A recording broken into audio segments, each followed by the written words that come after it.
¿Puedes hacer la claqueta, Chema? Buenos días. Buenos días. ¿Cómo estás? Muy bien. Justo acaba de llegar un montón de gente hablando. Estábamos en silencio hasta hace unos segundos, pero bueno. No pasa nada, no, ya no pasa nada, porque esto lo va a pillar muy bien. Vale. el sonido. Bueno, buenos días, Chema. ¿Qué tal? Buenos ¿Cómo días. estás? Muy bien. Yo siempre empiezo las entrevistas preguntando lo mismo. ¿Por qué haces cine? Bueno, pues buena pregunta. Ion y Luis también han contestado. Sí, ahí tendría que haberme copiado. Y Miguel Ganso también. Tendría que habérmelo visto, haber copiado. Bueno, pues creo que fue porque encontré en el cine una especie de... al principio encontré que era una especie de compendio de muchas cosas que me gustaban. Me gustaba lo literario, me gustaba la música, me gustaba lo visual, y vi que era una cosa que se podía escribir, pensar en imágenes y aplicar sonidos. Y luego, al tiempo de estar haciendo eso, me di cuenta de que el cine tenía cosas suyas propias, muy interesantes del propio formato, que tenían que ver con el tiempo, por ejemplo, y que fue lo que acabó ya de conquistarme y de hacer que yo quisiera ser cineasta, y ya está. Y me interesa mucho tu proceso, cómo empiezas a construir las películas. ¿Ves a alguien, por ejemplo, cuando tus primeras películas, ¿no? El ataque Sí, de los robots de Nebulosa 5. O sea, a través de tu primo, ¿no? Porque supongo que es tu primo, Sí. dices, hostia, voy a construir una historia, o ya tienes una historia y dices, hostia, mi primo encajaría muy bien en esto que quiero contar. Bueno, si ha sido en ese caso, de ese corto, yo ya tenía la película y entonces le ofrecí a José Manuel, que es mi primo, participar en ella. No fue a raíz de conocer a mi primo, eso lo he hecho, pero en otras películas. Vale. En Uranes, por ejemplo, sí que fue así. Pero en ese caso no. Y yo suelo empezar, pues es que son de muchas formas, pues a veces porque hay un lugar que me gusta y pienso en una película que pueda suceder en ese lugar. Por ejemplo, El ataque de los robots fue un poco así. Si te acuerdas de ese corto, hay Sí, lo vi un ayer, sitio o que sea, se lo llama, tengo que muy yo lo llamo el presente. descampado de cagar los perros, que es un lugar así muy amplio con Que se dice en el corto. con unas vallas publicitarias, pero que están al revés, entonces parecen como un cerco. Y yo ya tenía controlado ese sitio, me gustaba mucho, y casi que pensé todo el corto para ver si podía hacer algo ahí, que eso también ha pasado, por ejemplo, en algunas secuencias de Espíritu Sagrado, que también suceden en un lugar así como que tiene como una atmósfera un poco de ciencia ficción.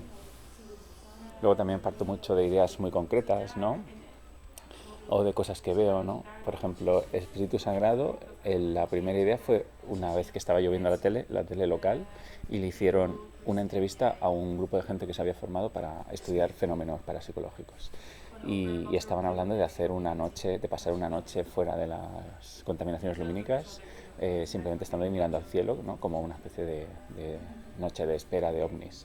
Entonces me pareció una idea muy bonita y simplemente me la guardé. O sea, no pensé, voy a hacer una película, sino, bueno, me guardé esa idea, ¿no?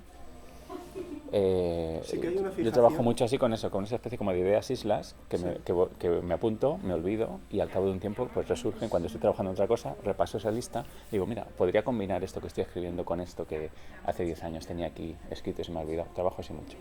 Sí, siempre hay una fijación con los extraterrestres, O con lo fantástico en general, sí. lo fantástico, y con lo cotidiano, más cotidiano Sí, que donde has crecido, ¿no? O sea, tu familia, tu entorno, tu barrio. Sí, es llevar la ciencia ficción, que es algo que me gusta mucho, a un terreno donde se la ha visto poco, ¿no? No suceden, son películas de ciencia ficción, o al menos me gusta pensar que lo son, pero no suceden en una nave espacial o en el futuro, ¿no? Suceden aquí, ¿no? Con gente normal. Como podría suceder, ¿no? Pues como podrían, claro. Entonces eso a mí me gusta mucho, porque se encuentra ahí un terreno nuevo para todo, para la ciencia ficción y para ¿cómo podemos llamarlo otro? Para el costumbrismo, ¿no? Como que de repente hay un espacio ahí nuevo para explorar que me interesa mucho. En Espíritu Sagrado, ¿cómo encuentras a tu protagonista? ¿Al actor, Sí, dices? porque, ¿O al por ejemplo, en tus 3 primeras películas, el ataque de los robots, los robots, protopartículas y misterio? la de los robots. Yo Sí. siempre digo la de los robots. Sí, bien. O la de los robots de Chema, siempre digo.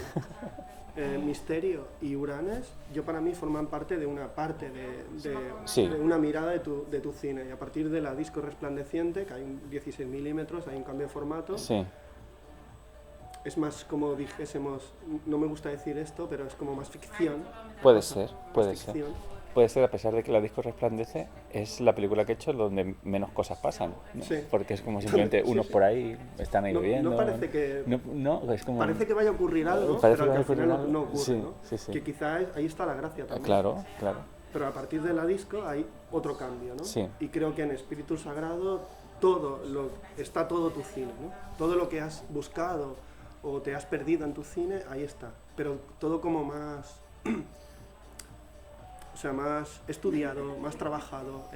Por ejemplo, la composición, que te gusta mucho, Sí. he leído en las notas de prensa.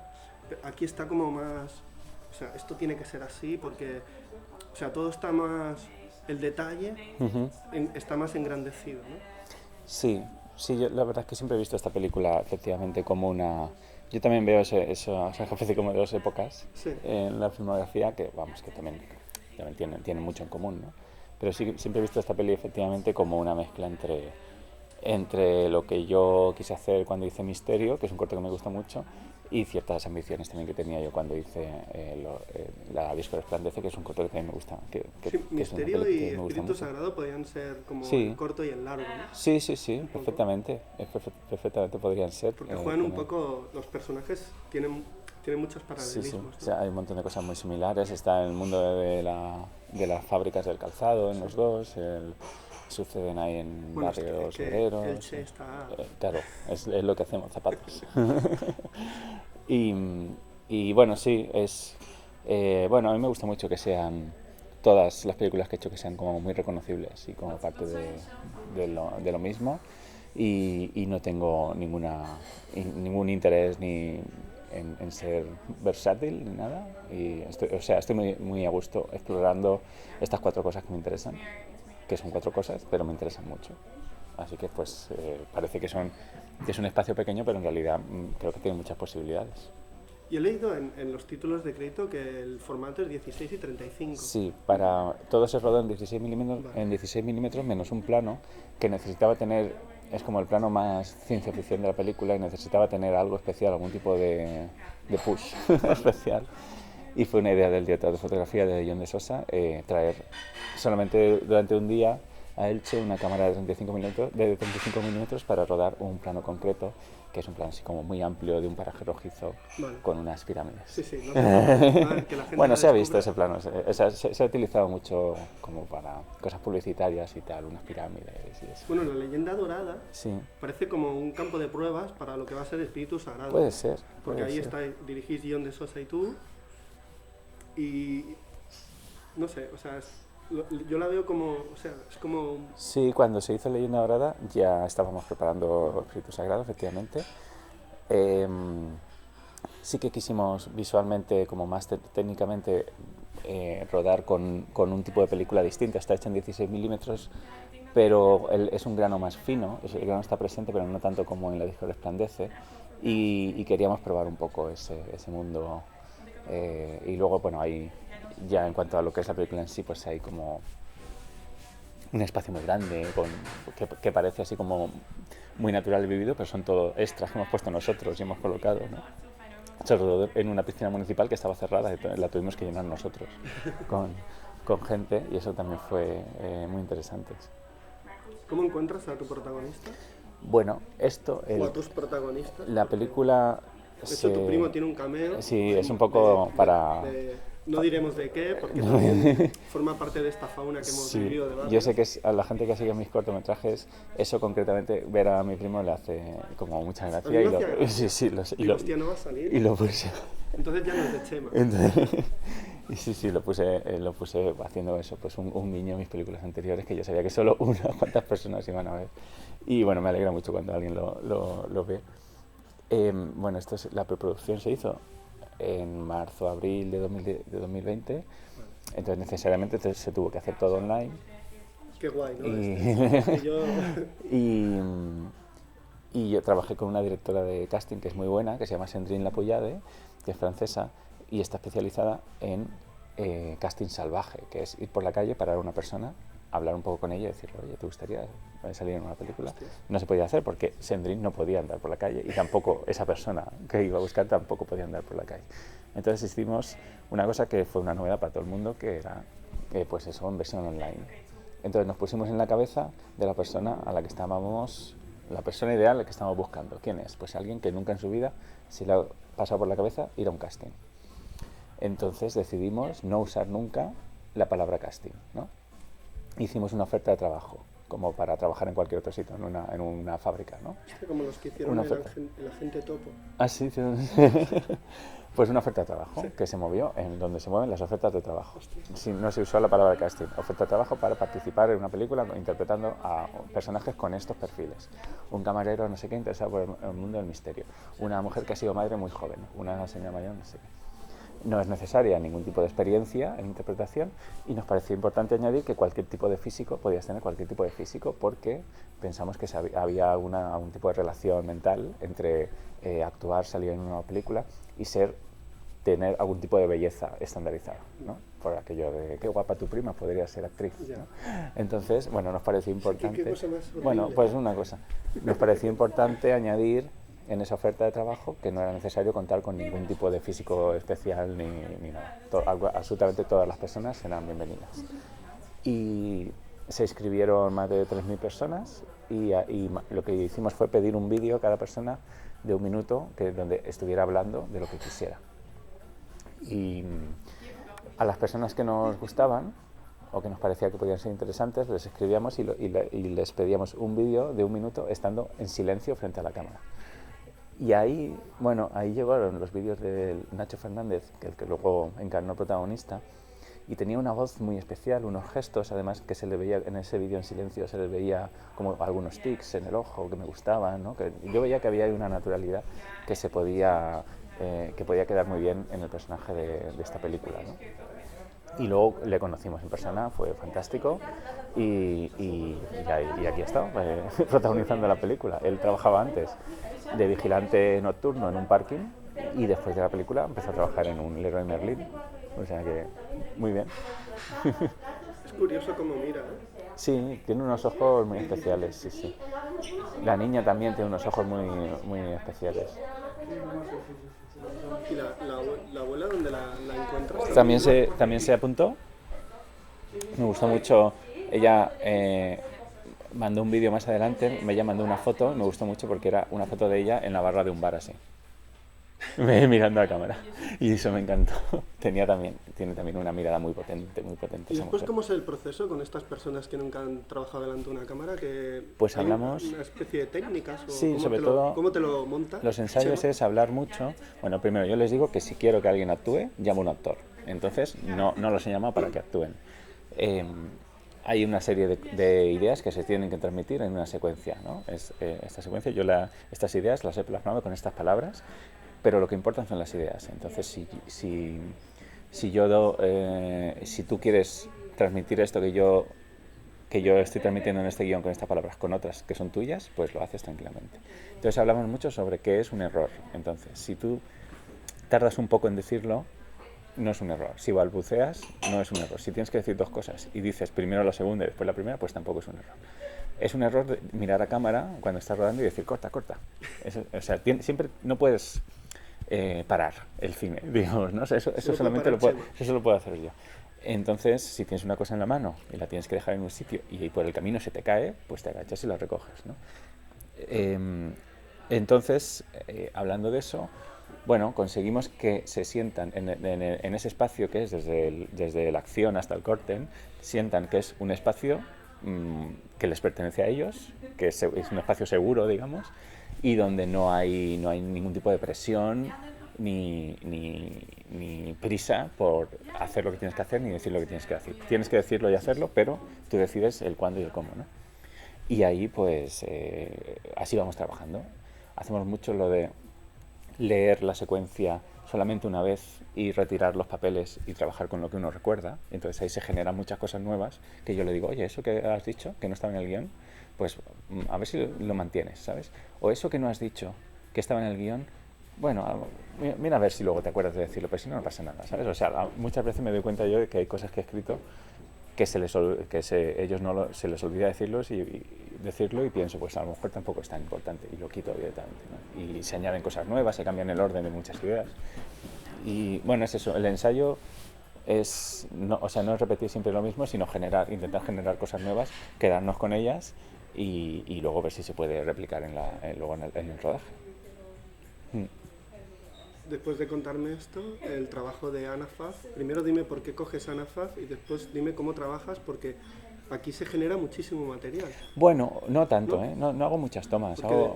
Del guión a lo que se acaba rodando, ¿hay mucha diferencia? No, o sea, hay diferencia en las palabras, vale, en los tonos, pero en los las cadencias. cadencias. ¿Y dónde hay que cortar? En las cadencias y tal, pero las ideas son las mismas. Vale. O sea, porque eso sí que lo tengo que dejar muy claro, que es una película de ficción donde suceden unas cosas que dependen de que hayan sucedido otras cosas antes. Entonces las ideas del guión hay que respetarlas, es lo único que hay que respetar. Pero no las palabras o sea, yo he expresado esta idea con 4 frases, tú la puedes expresar con 1 o con 7, da igual, pero lo importante es mantener la idea. Entonces no hago muchas tomas tampoco, porque me gusta que haya cierta frescura, cierta naturalidad. Hay tomas, por ejemplo, hay una señora mayor con gafas de sol que lanza como una serie de monólogos.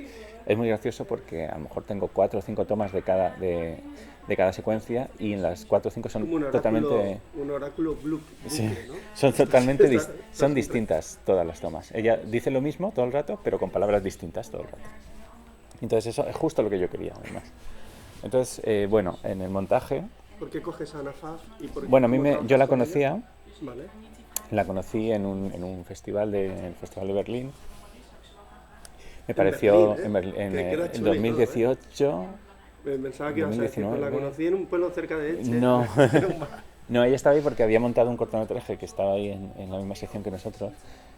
Y nosotros estábamos ahí con Leyenda Dorada y nada, pues me pareció que era muy maja, que se podía trabajar con ella. Mis productores también la conocían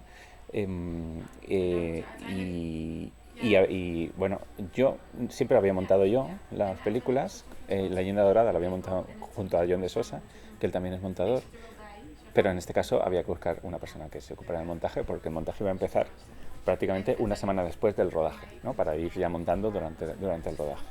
Y nada, bueno, me acordé de Ana, que la había conocido y que me había caído muy bien. Hablé con ella, le pasé el guión, creo que nos entendimos. Ella ya conocía mi trabajo anterior, que eso era importante. Y le dije que empezara a montar ya en el guión, ¿no? Le dije, mira, esta es una secuencia, ¿qué te parece? Ya si te imaginas que está rodado y empiezas. Y entonces ella sugirió algunas cosas que luego hicimos, efectivamente, en el guión, un cambio de orden de algunas secuencias, que luego quedó muy bien. Y bueno, pues ahora ya no quiero montar con otra persona porque me encanta. Sí, tiene ese aura, ¿no, Ana? Que cuando trabajas una vez con ella ya no quieres trabajar con nadie. Es verdad, es verdad. A mí me encanta. Más de uno me lo ha dicho, ¿eh? Pues a mí me gusta mucho, vamos, es súper inteligente como lo hace, como ella, hace una cosa que estaba muy bien, que cuando yo ya habría dado por bueno el montaje, ella consideraba que había que empezar a montar. En ese momento era cuando ya teníamos ahí con una película, y yo, bueno, pues ya está, ¿no? Venga, dale exportar. Y no. Vamos, ahora es cuando se empieza. Todo el proceso que hemos hecho hasta ahora es una especie de concreción de la película en una serie de escenas, pero es ahora cuando vamos a empezar, ¿no? Y nada, pues un placer total. Estuvimos con ella vino al Pase en Sevilla a ver la película, y que además no quiso ver el montaje final. O sea, el montaje final, claro, obviamente lo vio porque lo hizo ella, pero la película con el sonido y el retoque de color no lo quiso ver hasta verla en pantalla grande, y la vimos ahí en Sevilla y estuvo muy bien. ¿Y de tus productores, que está John de Sosa, Leire, está también Adán Aliaga? Sí, con Miguel Molina. Sí. Son como gente que lleva mucho tiempo detrás tuyo, ¿no? Gente que te conoce, amigos, sí, ¿no? Sí, efectivamente. Yo he tenido mucha suerte con los productores, más aún escuchando algunas historias de terror de otros cineastas, lamentablemente. Entonces yo pues me siento muy afortunado, la verdad. Sí, ha sido Apellaniz y de Sosa desde el País Vasco, Jaibo Films desde la Comunidad Valenciana, que han llevado un poco la dirección de producción, La Fábrica Nocturna en Francia, y Teferruat Films en Turquía. Qué heterodoxo todo. Ahora me gustaría hablar de las referencias que yo veo en tu cine. Por ejemplo, la primera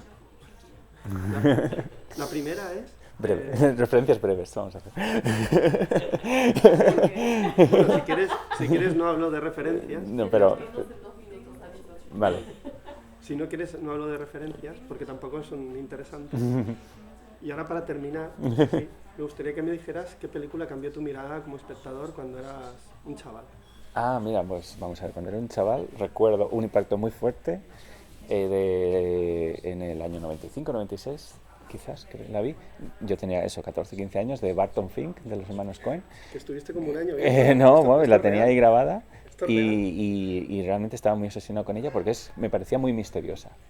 O sea, me parecía una especie como de película inaccesible para alguien que no fuera el que la ha hecho, ¿no? Como que había unos códigos que solo le pertenecían a las personas que la habían creado y a ti te dejaba ver solamente como la puntita de esos códigos, ¿no? Pero para acceder completamente a los misterios tenías que ser necesariamente la persona que lo había hecho. Y a mí eso me fascinaba y trataba como de descifrar. O sea, una película que yo intentaba descifrar, me parecía muy misteriosa, como que detrás de cada cosa había un motivo extraño, ¿no? ¿Por qué se despega el papel de la pared de la habitación donde está Barton Fink? Tiene que haber un motivo, que tengo que intentar averiguar, ¿no?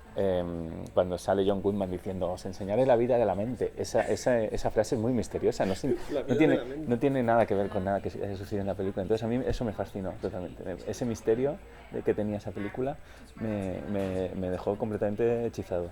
Estaría bien que hicieras un remake descifrando las claves. No, está perfecta como está. Bueno, Chema, muchas gracias por tu tiempo, por tu película. Gracias. Yo siempre digo hasta la próxima película. Pues hasta la próxima película.